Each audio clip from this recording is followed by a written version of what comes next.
Well, good morning, everyone. I'm Governor Phil Scott, co-chair of the Public Health and Disaster Response Task Force, and I serve alongside my good friend, Governor Green from Hawaii. Our session is about border security and ports of entry, focus on the intersection of state and federal efforts to stop trafficking into our states. As you probably know, the National Guard plays an important role in this conversation. So we've asked the National Guard Bureau to set the table for our discussion with an overview of the history of our guards being deployed for federal missions, both foreign and domestic. After that presentation, Border Patrol and Homeland Security Investigations will give us an overview of recent trends and the approach DHS is taking to carry out President Trump's directives to enhance border security. As governors, we're focused on public safety and responding to the many impacts from trafficking, including drugs like fentanyl, people, and guns. This is very relevant. It's a relevant conversation for all our states, whether you're on the border, in the interior, or the islands off our coast.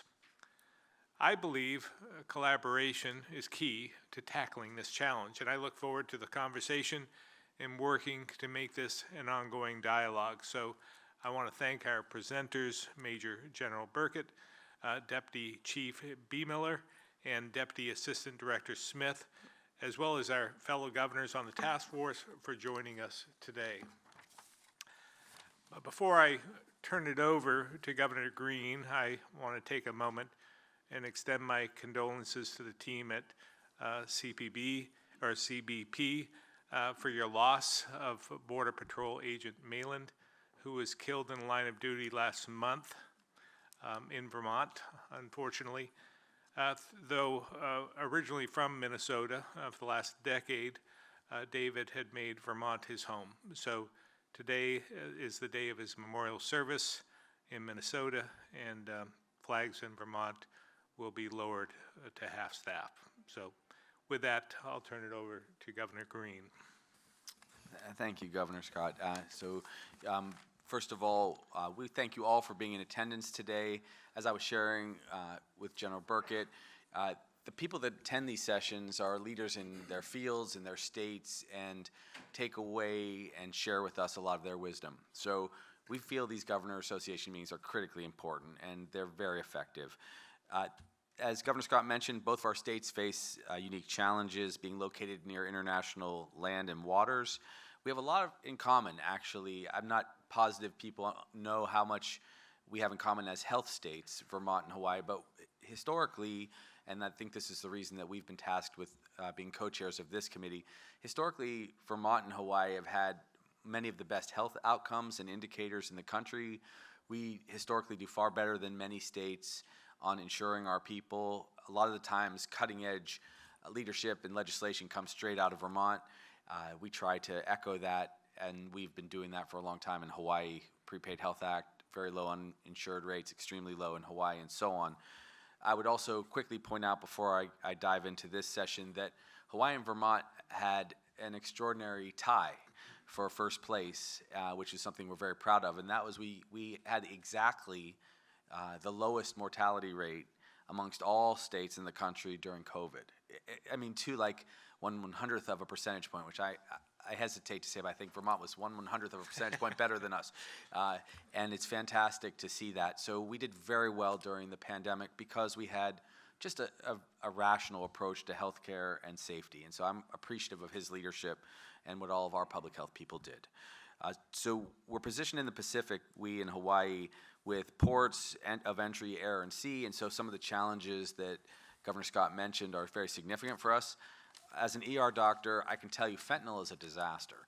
When I was training many years ago, 20 plus years ago, you rarely saw fentanyl, and you really only saw fentanyl in the surgical theaters, and it's about 100 times more potent than morphine. You just never, ever saw fentanyl in society, in public, and here we go. Now it's a challenge. So it's important to us to highlight these challenges.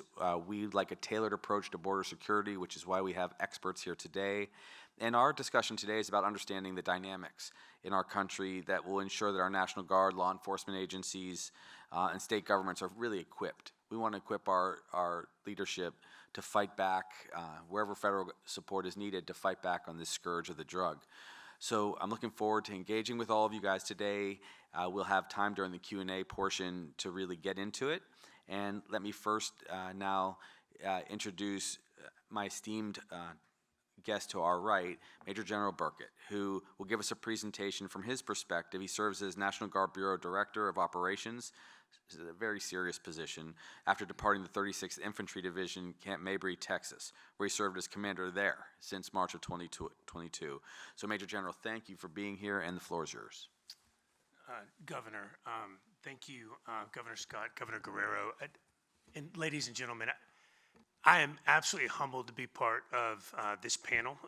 I understand why they put me on the end, but it's, as Governor Green stated, all of you and what you represent, the organizations, the offices that you represent, the leadership that you represent, all makes our communities more resilient, and that is your focus. And the National Guard, as Governor Scott said, plays a big part. I think what we really do is play a very small part. And when I look at our partners in law enforcement, and today our CBP partners that are in the room, I'm just absolutely honored to have had the opportunity over many years in the National Guard to serve alongside them and watch them as they focus every day on making our communities safe and secure. It's great to be in the Guard, and I absolutely love it. So I've been asked to just quickly walk through a little historical perspective, and I think after 39 years in the Guard, I feel a little historical, but what, if you can go to the next slide, please.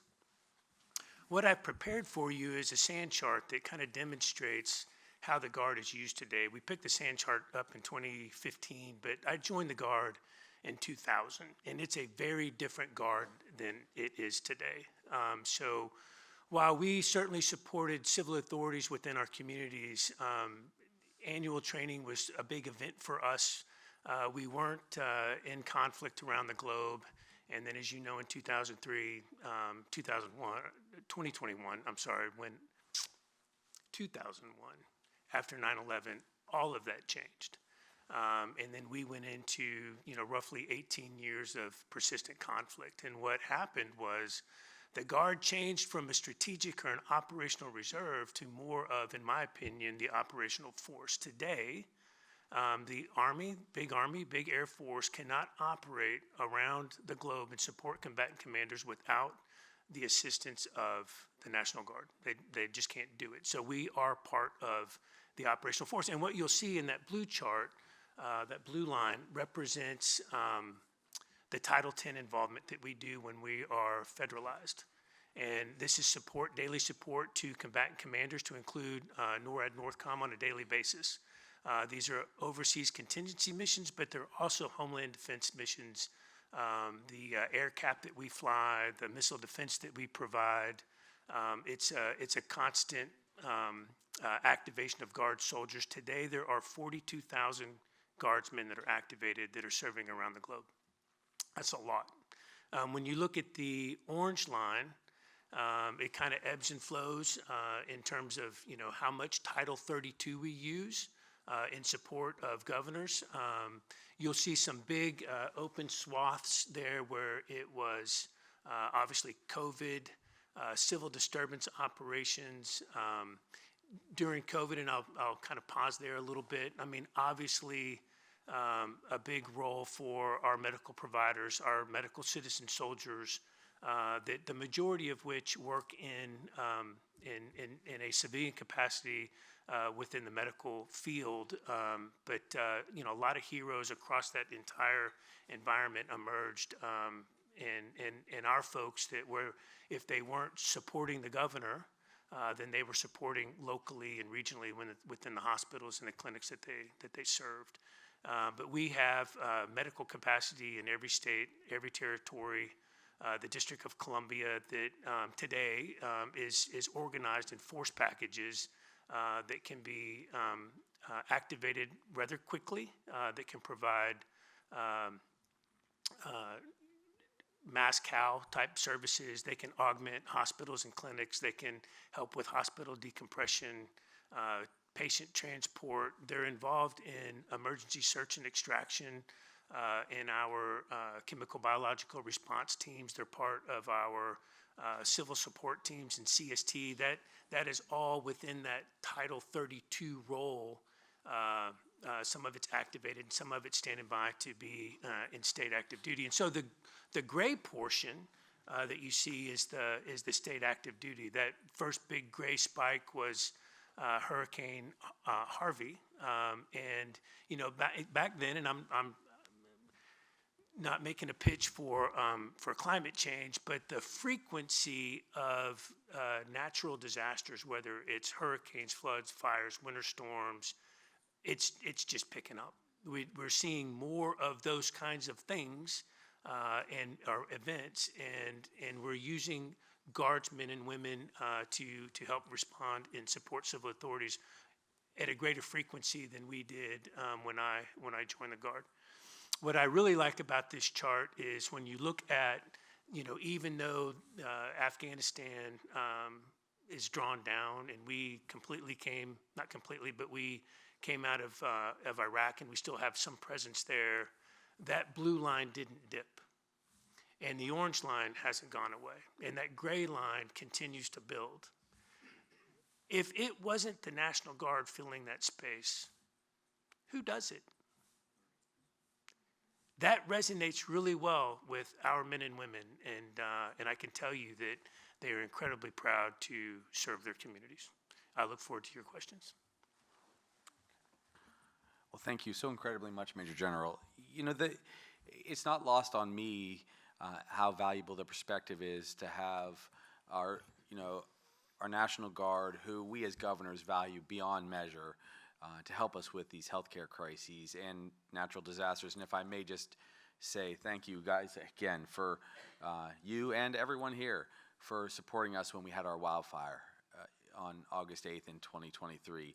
Incredible support from our country, people who love Hawaii, but these guys were there and they saved so many lives in the moment and in the aftermath. So you are a force of nature, so thank you for that, General. So next we'll go, if I may, on behalf of myself and Governor Scott, we're going to go over to David Bamiller, who is another extraordinary public servant appointed to the Senior Executive Service in March of 21, who is currently the Deputy Chief of the U.S. Border Patrol. And prior to that position, Mr. Bamiller was serving as the chief of the law enforcement operations and was responsible for the oversight of day-to-day border patrol operations throughout our country and international engagements. Again, hugely impactful for what we as governors deal with, as healthcare communities deal with, just so many people. And we're going to also introduce Selwyn Smith, who's currently the Deputy Assistant Director, DAD, I guess you're our father figure in this case, for Homeland Security investigations. So HSI is the principal investigatory component of our Department of Homeland Security. HSI investigates, disrupts, dismantles transnational criminal organizations and terrorist networks that threaten or seek to exploit customs and immigration laws in the United States. And we had some very compelling comments from Mr. Miller and POTUS yesterday about these issues. And as Americans, we don't want to see one family get hurt. And so I'm grateful to you gentlemen for the work that you do, and we'll turn it over to you. Thank you, Governor Green and Governor Scott. Appreciate it. Thank you, everybody, for being here and allowing me to share this moment with you. They told me I only have 5 hours to fill you in, so I'll try to rush through it. And Governor, thank you very much for the recognition of our fallen agent Milan today as his service. The Secretary of Homeland Security is out there for the services today, and again, a truly tragic loss. So I have had the opportunity to serve in the United States Border Patrol for 27 years and all four corners of the country, northern border, southern border, East Coast, West Coast. Along that journey and over the course of many decades, I have seen a significant change in our adversaries and our approach in how we counter the cartels. There's a couple of things, and I know health is one of the key talking points for this panel. The drugs, the evolution of the drugs that we have encountered. Back in my early days of being a Border Patrol agent, we would chase bundles of marijuana through the desert. Then it escalated to different types of more dangerous narcotics. Cocaine, heroin, methamphetamine, and now fentanyl. Fentanyl was nowhere to be seen, when I was in the field, and the risk and the vulnerability of our agents that are out there encountering that is paramount. A couple things that I just wanted to highlight with respect to the traffic that we're seeing that also affects the cartels and how they operate. We had 1.5 million entries, arrests, in 2024. As of right now, for FY 25 to date, 191,000. We're at about a 95% decrease in our total apprehensions so far since January 20th. One of the most important things that I'd like to highlight is the significance of the people that we didn't arrest. The people that evaded our apprehensions were over 600,000 people that we did not encounter, that eluded arrest. They were the criminals. They are the criminals.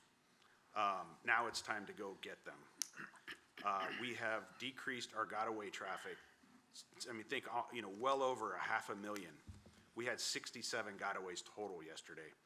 Some of our high water marks and gotaways nationwide were 1,500 every single day. Those were people that we didn't know, the criminals that were escaping us. Fentanyl, as I mentioned, a scourge on our society. We have, along with HSI and our other law enforcement partners, made a full court press to eradicate fentanyl, at least for our role in entering the United States. So far this year, we have, without taking credit for other people's statistics, have seized over 21,000 pounds of fentanyl. Millions and millions and millions of pills individually, where each one of those could kill an individual. So with that, I would like to say, because my 5 hours is running up, I would like to, and I look forward to the questions. This is an important topic, and I could go on forever. I could go on for 27 more years. But our partners with DOD, our partners with state and local, our partners with the states themselves are critical to our mission. It is essential that we work as one government, as one attack on the adversary who tries to divide us. We will not let that happen, and I'm committed on behalf of the United States Border Patrol, making sure that it doesn't happen. I'll turn it over. Good morning again, everyone. Selwyn Smith. I'm going to echo the statements of David B. Miller. We can't get this job done without a whole-of-government approach. For HSI, we focus on cartels and TCOs that have evolved into multifaceted polycriminal organizations and no longer just exclusively involved in trafficking drugs. They're also engaged in human smuggling, weapons trafficking, financial fraud, and sophisticated money laundering operations. To address this and address the counter drug efforts, we've employed a strategy for combating illicit opioids that has 4 pillars to it. The first pillar is reducing the international supply of illicit opioids. In FY24, HSI investigations resulted in significant arrests against the leadership of Sinaloa cartel and seized over 33,000 pounds of fentanyl and conducted over 2,600 fentanyl-related arrests. In December of 2024, the largest ever fentanyl seizure occurred in Mexico, totaling over 1,100 kilograms of fentanyl, equivalent to 20 million fentanyl doses, was seized as a result of our investigations and working with our Mexican partners and counterparts. In FY24, HSI leveraged international partnerships to target the tools and materials to mass produce illicit opioids, resulting in the record seizure of over 804,000 pounds of precursor chemicals used to manufacture illicit opioids. Those precursors were coming from China, heading to Mexico, and before they got in the hands of the cartels, we were able to effectuate a seizure and stop fentanyl from being produced. Again, by targeting the precursor chemicals and equipment used to produce dangerous drugs, HSI is able to have a greater impact against TCOs engaged in narcotics trafficking. The second pillar is reducing the domestic supply of illicit opioids. And how we do that, we utilize our border enforcement security task forces. In December of 2012, the Jaime Zapata BEST Act was signed into law. This law amended the Homeland Security Act of 2002 to formally establish our BEST program, with the primary mission of combating emerging and existing transnational organized crime by employing a threat-based risk mitigation investigative task force model that recognizes the unique resources and capabilities of all participating law enforcement partners. HSI BEST prioritizes the dismantlement of TCOs engaged in narcotics trafficking, human smuggling, weapons smuggling, illicit finance, violent crimes, and cybercrime activities. To accomplish this, BEST have expanded to the northern border, seaports, express consignments, carrier facilities, international mail facilities, and international airports. HSI has increased BEST footprint to 112 BEST, with one now in every state. We also created our fentanyl abatement suppression teams, or FAST teams, to sharpen the BEST program efforts to combat illicit opioids. These FAST teams are investigative groups within BEST that exclusively focus on stopping fentanyl trafficking. There are 50 BAST nationwide. And the way the FAST work is when they work with their state and local partners and they identify an overdose, they will investigate it and figure out how this product actually got into the country, and then do a comprehensive investigation, bringing all those folks for prosecution. The third is attacking the enablers of illicit opioid trafficking, and that's targeting the money. In FY24, HSI led BEST seized over $290 million in criminal-linked assets, and a $55 million increase from the previous year. And then the fourth pillar is conducting outreach with private industry. Again, strengthening agreements with our partners and private stakeholders, knowing your customers as they bring in these dangerous drugs. And then the last thing I'll say, because my time is pretty much up, is, again, the partnerships, fostering those working relationships with our interagency partners is important, but also the state and local partners on the ground. We have over 1,500 TFOs assigned to our BEST, and we hope to keep that going as we move forward on fulfilling the President's executive orders as it relates to these foreign terrorist organization designations and creating Homeland Security task forces. Thank you very much. Thanks to the panel for sharing your expertise and perspective today.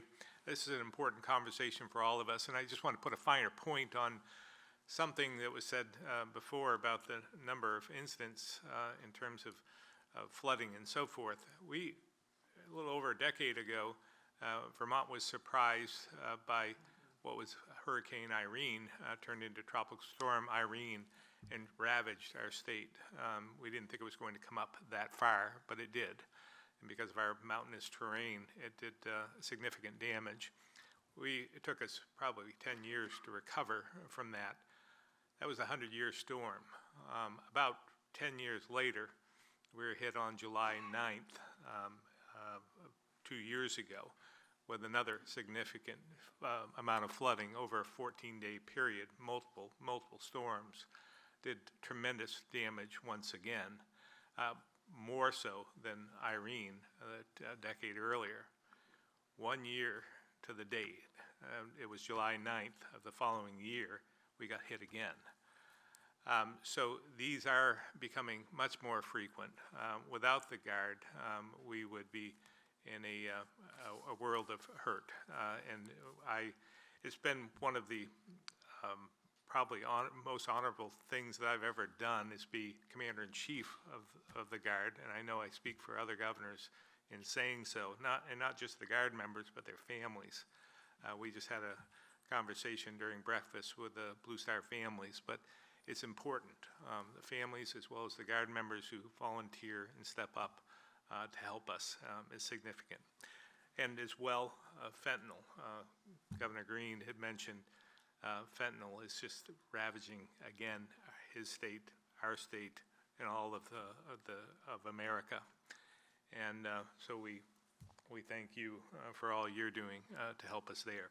So we want to open up to questions at this point amongst governors first, but maybe I'll kick it off with a question about the use of the Guard. Maybe if you could talk to us a little bit about how, which units will be deployed for border commissions. Do we have any idea? Can you give us a sense of how that works? So where we are today is we've got about 1,500 guardsmen are supporting Joint Task Force North as part of NORAD Northcom. And we've got a little over 5,000 guardsmen that are participating in Operation Lone Star, which is the Governor Abbott's program with the Department of Public Safety to secure the Texas borders. Many of the states have participated and sent contingents to support that. In fact, today we have an Indiana contingent there. That's all state active duty. As we prepare for kind of moving forward now, and with certainly more emphasis on the homeland and the border specifically, working with DoD partners across the Joint Force to best identify those capabilities that, when asked, and we haven't been asked yet, to provide National Guard resources to either backfill Title 10, Compo 1 forces across the services, or to augment them wherever they're needed on the border. We are prepared to do that. So I really appreciate the fact that, and Governor Scott, you mentioned collaboration. It's just really so important. And talking across the Joint Force, understanding that this needs to be a total force mission. It's not a Guard mission. It's a total force mission because it affects all of us, and it's a whole of government mission. But we haven't been asked to do that yet. And as we move forward and we see the decline, as Chief B. Miller indicated, 95% reduction in crossings, and that is really significant. Where are those areas that we need to place service members to help law enforcement and DHS, who currently is the lead agent for border security, and what does that force structure look like? So, Governor, that's a really long-winded answer to your question. I don't know what those units will be yet or where they will come from. But instead of looking at, an infantry brigade combat team to put in location X, maybe it would be better to look at a multifunctional capability that's got transportation, it's got military police, it's got aviation, it's got medical, it's got the components that are highly mobile that we can move around and add to efficiencies. So we're looking at that, but we are prepared to act very, very quickly. And like the rest of DoD, we won't be waiting on the National Guard or DoD. Sir. Thank you, Gov, and General. I was going to ask kind of a similar question, but just looking at it from a side view, like what's the major impediment, what's the greatest impediment to your success? How can we accelerate your successes in the coming years?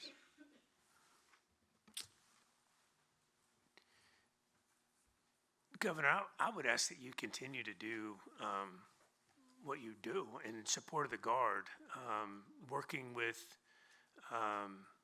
federal legislators at the national level to make sure that we get budgets approved on time. And I know the friction behind that, but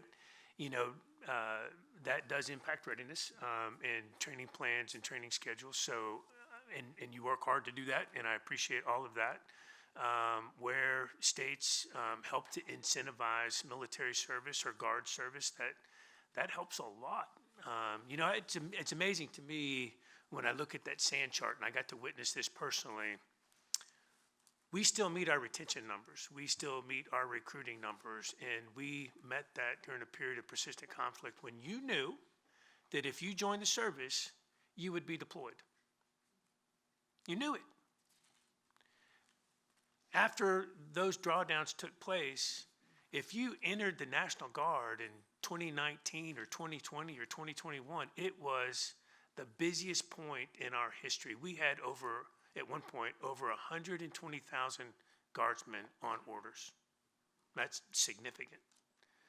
So to those citizen soldiers that continue to join our ranks, it's humbling to be part of that. And much of that comes from the educational programs that are offered within the states that help augment the things that are happening at the federal level. It's huge, and being used is part of your teams, and those are all things that do help, sir. So I would say please continue to do what you're doing. So is it okay to go to some of our other colleagues there? Governor Guerrero and Governor DeWine, do you have any questions for our top folks? I just wanted to make a comment, and I wanted to thank all of you for the service that you do to protect our democracy, our freedom, and of course our borders. And wanted to say that during pandemic, Major General wants you to know that our National Guard played a very key role in processing of testing and vaccinations and so forth, that it made it very smooth.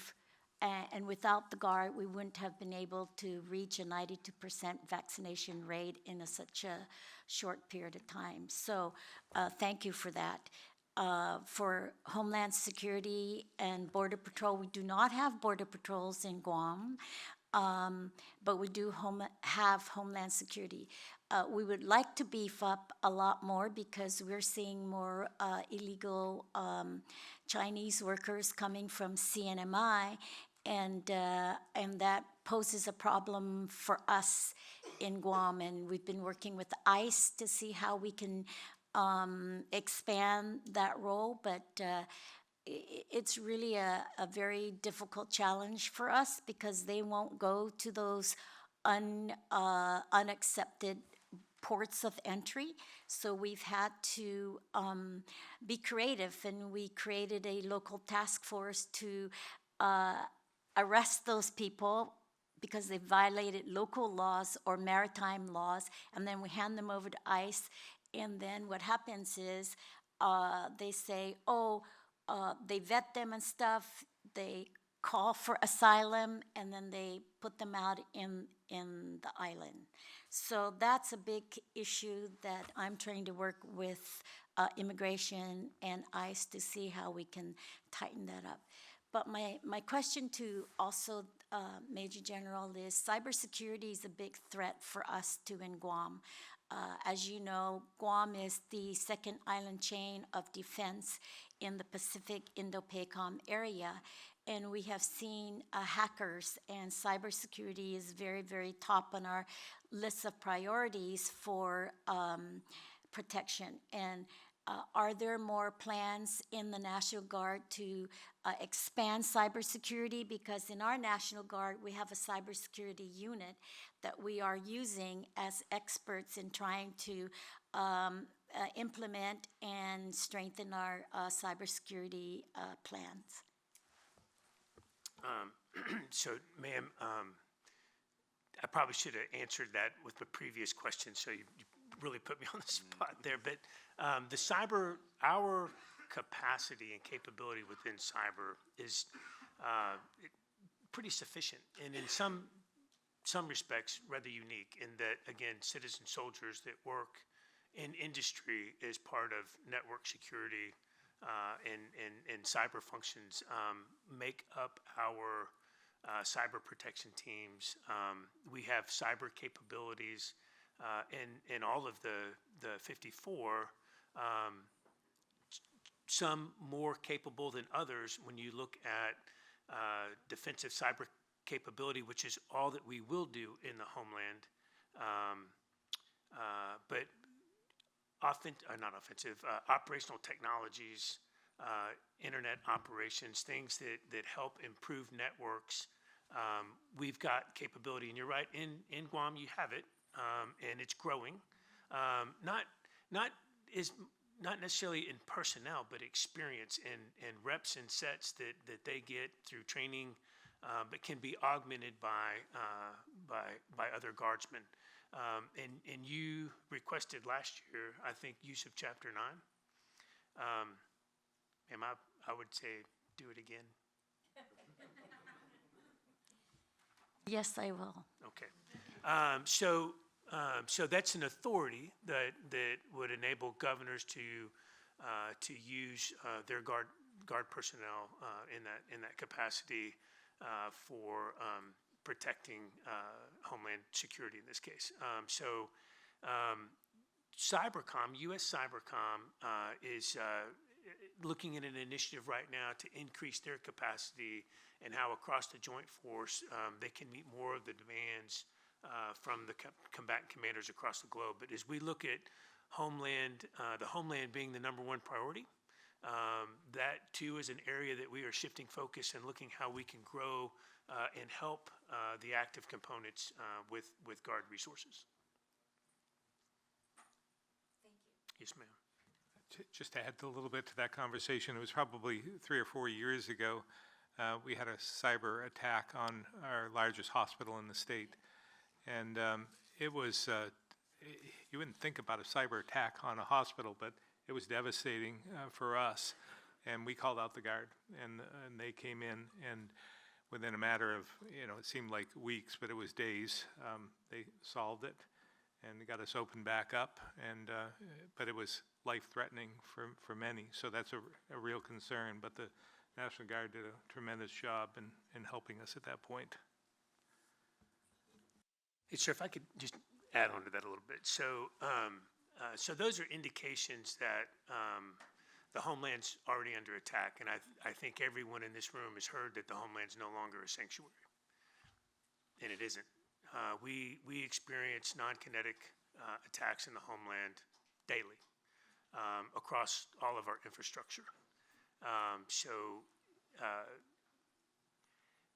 Again, use of the Guard is really a small part. What we can do within our communities to make our communities more resilient, what we can do at the state level to identify that infrastructure that may not be directly defense oriented, but the defense does rely on it as all of your citizenry do, and help build that resiliency across our communities is another area, Governor, that I know you're already doing. There's great programs. I sat in a briefing yesterday of Colorado and how their National Guard is supporting their ESFs within the state to identify critical areas of infrastructure that they're building resilience into. So that collaboration again is pretty key. But the Homeland's not a sanctuary, and I don't know that everybody understands what that means and what our individual responsibilities are as a citizen. If I might echo some of those stories. So in the last 2 years, our primary newspaper in our state was attacked with cyber assaults and basically locked down. That's our most common way of communicating in our state. And our major hospital was also, which is our one trauma elite center, was also attacked. And it happened to be attacked at a time of vulnerability when there was a strike going on, and also we had recently experienced a disastrous explosion. on New Year's Eve, which took the lives of 6 people and put 24 people into critical condition into our burn units. And so everything is one organism, just, I guess is what I'm trying to say. Public communications, the newspaper, the private hospital, which we're very supportive of, but it's our best hospital, and then a moment where we had to rely on elite first responders, many of whom, by the way, are National Guard members.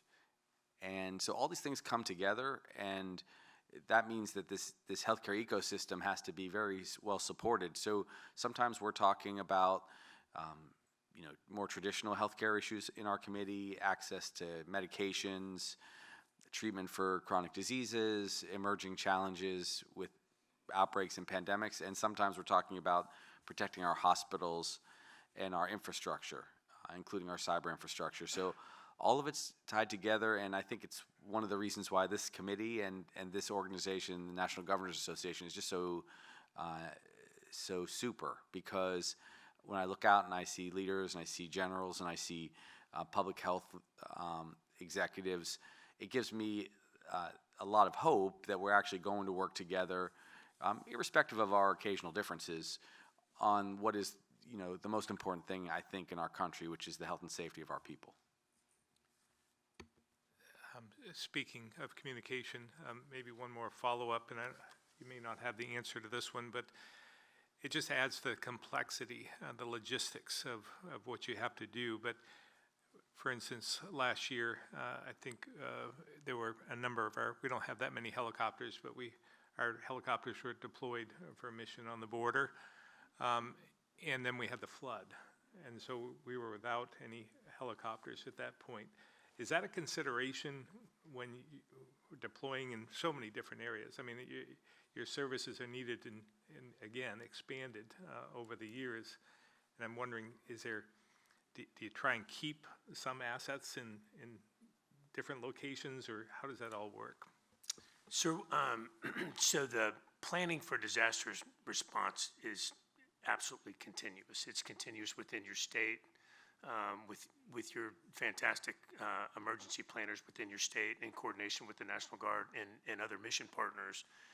But looking at capabilities that are programmed for deployment, whether it's a southwest border or to Europe or to Southwest Asia, those are all considerations when you look at the capability gaps that may exist within a state or regionally, and then how we use emergency assistant compacts to bring those capabilities in from other states. But during Hurricane Harvey, great example. I had just taken command of the aviation brigade, and I watched 2 of my battalions leave 3 months later in support of another unit that was deploying.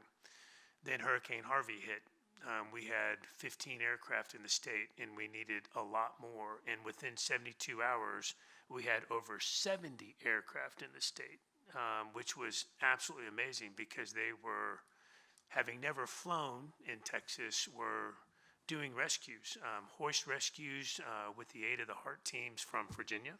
And other states were doing swift water rescues or moving commodities, and pretty impressive of how quickly they come together to do that. All right, I see we're running out of time now ourselves, and I want to thank my fellow governors, our presenters, for providing their perspectives on what is so important to our states, and I hope the federal government will continue to engage governors in this work. Governor Green. I just thank everybody, and I would just echo the comments that we heard on a couple occasions. Natural disasters and challenges are accelerating. They're not decelerating in society and across the globe. As evidenced, we lost 102 people and $13 billion of housing and structure in 4 hours because of a hurricane, or the edge of a hurricane spreading a fire across our beautiful state. And so these things are going to happen again and again. If we're not prepared, we can prevent them or minimize the damage they do if we are all working together. And so I'm grateful to get to work together with great people like you guys. And thank you again for being so thoughtful about our state. Aloha.